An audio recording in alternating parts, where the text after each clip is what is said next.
Magandang araw pong muli mga kababayan, magandang gabi, magandang tanghali, umaga, kung ano man po ninyo napanood po ito. Ako po ay bumabati po sa inyo na sana po ay nasa mabuti po kayong kalagayan. Binabati ko po yung mga kapatid, mga kababayan natin sa Luzon, Visayas at Mindanao at sa iba't ibang panig po ng daigdig. Sana po ay nasa mabuti kayong kalagayan. At muli po ay meron po akong iparirinig po sa inyo tungkol po dito sa ikalilinaw ng bigas na ibinebenta ng ating pong gobyerno. Pakinggan po natin. Mga kababayan natin talagang pumipila kahit na mahaba kasi ang laki nga naman ng kanilang diskwento na makukuha sa 20 pesos. Ito kasi yung government subsidy na pinangako ng Pangulo. So napansin lang namin talagang siguro sa ngayon is kulang yung outlet o yung kadiwa ng Pangulo at siguro talaga mas mailatag yung target natin beneficiary para hindi naman maubusan yung iba natin mga kababayan o hindi masayang yung kanilang pila sa bawat lugar kung saan mayroong kadiwa. Opo, sa panig po ng mga retailers, Sir Orly, kasi nung mga nakaraan, di ba, nakakausap po kayo, na-resolve na po ba yung inyong wish noon sa DA na magkaroon ng papel yung ating mga retailers sa mga palengke sa pagbebenta po ng murang bigas? Sa ngayon hindi pa kami nakakapag-usap o nakakaroon ng final para po dito. Pero ganoon pa man, pinapaabot naman namin at bukas ang amin po para makatulong sa ating gobyerno, sa DA, para lalo na po sa kanilang project ngayon na 20 pesos per kilo. Kasi kung isa lang po yan sa bawat lugar, masyado mahaba po ang pila. Nandyan naman ang mga retailers natin sa bawat palengke. Kung meron naman po nakalatag talaga na targeted na beneficiary, may mga nakalistahan po tayo, mas mabilis po natin ito mai-implement at hindi po hahaba ang pila.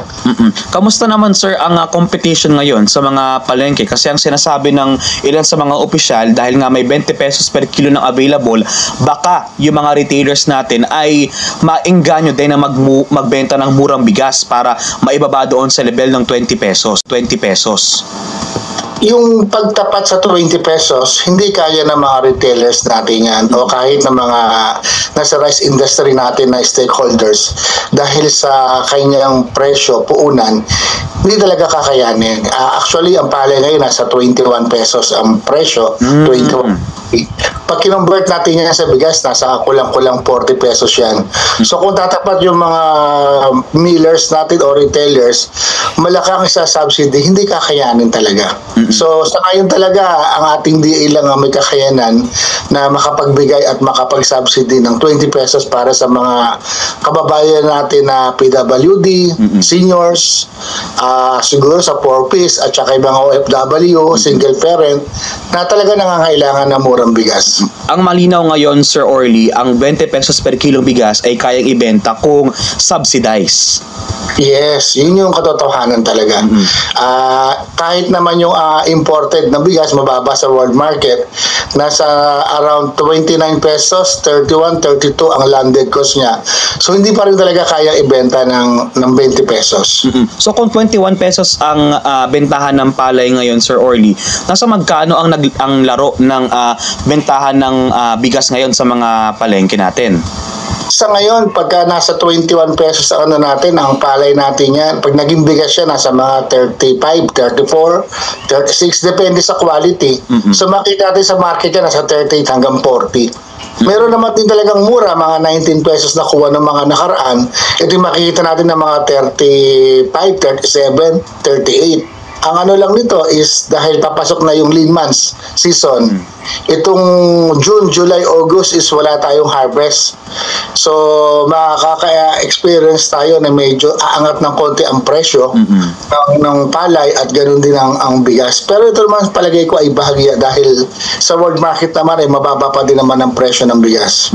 So kung ganoon talaga, Sir Orly, medyo malabo talaga na yung mga retailers natin sa mga palengke ay maibaba o matapatan man lang yung 20 pesos per kilong bigas. Kasi kung ganoon ang presyuhan sa ngayon at wala namang sasalong subsidy, no choice din. Malabo po talaga yun mga kababayan na magbenta yung mga retailer ng bigas ng 20.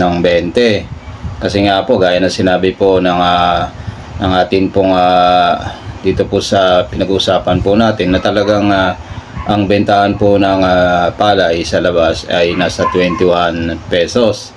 Kaya malabo talaga na maibenta po yan ng mga retailer ng 20.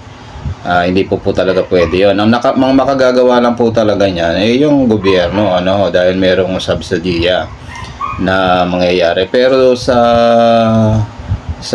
retailer, hindi po sa mga private, hindi po talaga kayang gawin yan dahil malulugi po talaga sila, mga kababayan. Or 700,000. So kukunin po natin ito ay 10%, 70,000 kaban a day. Kino-compute ko po yung stocks ng ating sa gobyerno ngayon ng NFA, nasa around mga 60 days lang po tatagal hanggang 90 days. Baka po kapusin tayo. So kailangan po talaga makapagplano ng maayos para ma-sustain po natin ito ng gobyerno hanggang sa December at hanggang sa susunod pa na mga taon po para sa budget. Opo, ang sabi nga po ni Christian, ayon sa Malacanang, ang target ay hanggang December. So, paano ang magiging turnaround niyan? Sir, may anihan na ba? Paano po masusustain yan? Kung sabi niyo po 60 days lang po sa inyong computation yung tatagal ng stocks. Meron po naman ang po natin, mag-aani po tayo ng October po eh. So, nakikita ko po dito, hindi po kakapusin ng gobyerno. So, wala po dapat ipangamba yung mga kababayan po natin na baka sila yung maubusan. Dahil mag-harvest naman po tayo ng October po. Okay, pero di ba by Burr months marami rin pong mga bagyo. Sunod-sunod pa minsan. Oo, naka-counter. Do you think, sir, maapektuhan din yung natin dyan, yung stocks? Meron sigurado, kaya po dapat natin din siguro makita ng sa DA, ma-meeting po ang ating local millers natin na pwede natin pagkunan sa kagiat ng available po na stocks. Imbes na mag-import po agad, andito na yung mga bigas po ng mga kasamahan natin po ng mga millers na nakapamili naman sa ating local farmers. Siguro bago po mag-import, sila muna yung ating pumbilan para po maubos din yung kanilang palay at makabili rin po sa susunod na harvest season. And then, yung last resort natin is magparating po ng bigas. At in terms of quality, Sir Orly, ano yung mga nakita nyo po so far dito sa 20 pesos? Wala po ako nakitang reklamo sa quality. Nakikita ko maganda naman po yung feedback nila, maayos po yung bigas. Pag naluto, nasaing, maganda po. Marami po ako nakikitang ganun po na feedback po sa quality. Maganda po yung resulta. Buti naman po. Pero sa panig po, Maganda po talaga yung feedback po niyan. Kaya nga ngayon napapansin nyo po, wala na po ngayon na mga lumalabas na fake news na pangit daw yung bigas. Hindi katulad ng una na talagang lumalabas noong una na talagang ang sabi ay ang bigas daw ay panghayop lang at pangit ng bigas. Pero ngayon napatunayan talagang quality itong bigas na galing sa NFA, Kasi ang mga Pilipino po sa akin po mula kay Korean hanggang sa panahon ni Pangulong Duterte, nasanay na yung mga Pilipino na ang NFA ay amoy luma at saka pag kinain mo ay parang sapal. Pero ngayon po ibang klase. Ang NFA ngayon class ang bigas, maganda ang bigas. Ayan, at kung napansin nyo po ngayon tahimik na sila doon sa mga nagsasabi na hanggang election lang yan. Ang ibig ko pong sabihin, ang gusto ko pong ipakita sa inyo mga kababayan, marami pong mga Pilipino ang nabudol ng mga naninira. Bakit? Kasi nga po maraming naniwala, kaya ang nangyari sa halalan na akin pong napagbasihan at nakita, marami po doon sa mga karaniwan, halos sa kalahati, yung mga hindi sinuportahan ng mga Pilipino na ibinoto ng mga senador na kakampi ng ating Bongbong Marcos. Yan po ang nangyari. At marami naman pong nagpabudol yan. At ang mga nakikinabang naman dyan, hindi lang naman yung mga pro-BBM. Ang nakikinabang din naman dyan ay yung mga pro-Duterte. Kaya po sa akin pong palagay ay nabudol yung mga nakararaming mga Pilipino dahil mas pumabor po sila. Kumbaga nakita natin na mas maraming boto yung doon sa kabila. Yan, tuloy po natin. ng mga retailers, sir, ano ba ang naging feedback naman po nila? Kasi nga, may iba sa mismong palengke, di ba, itinayo yung mga Kadiwa stores. Hindi naman po ba nalugi o kumbaga naungusan ng mga Kadiwa stores na nagbebenta ng 20 pesos per kilong bigas, yung kanila naman po mga bentahan din sa mga retailers natin? Hindi naman. Siguro partly merong epekto dahil ang binibenta naman ng Kadiwa doon is sabi ko nga, hindi naman ganun karami. So sa 100 kaban, saglit lang, 2 oras, ubos na agad. So bibili na sila talaga ng bigas doon sa mga retailers natin. Kaya nga po hinihikayat din namin ang DA is para po mapabilis, hindi magpila, is andyan naman po yung mga retailers sa loob ng palengke. Sila po yung gawin natin isa mga designated po natin na magbebenta rin po ng bigas ng Pangulo sa 20 pesos para mas mabilis. Hindi po tayo talaga kasi pagkayo po yan ay sila lang ang may tinda, maghapon sila yung may tinda po, talaga po maapektuhan po yung mga kababayan natin na mga retailers po sa isang palengke po. Maganda nga sana yun, partner, tsaka sir, kasi para mas wide reach talaga. Tsaka kasi yung ibang kaserbisyo natin, baka hindi kasi nila alam na baka hindi nila alam na sa Kadiwa lang siya mabibili. Baka yung iba kasi ang iniisip. Naghahanap dun sa mga regular na tindahan. Baka kasi biglang singilin yung mga retailer natin, hindi naman sa kanila ibinagsak itong 20 pesos per kilong bigas. Opo, Sir Orly. Yes, yun nga po. Dapat nga po talaga. Tsaka yung target natin po na listahan. Para alam po ng mga kasamahan natin na magbebenta kung papayagan po ng DA, yung mga retailers natin, sino po talaga yung makakabili po ng 20 pesos. So may listahan na po talaga.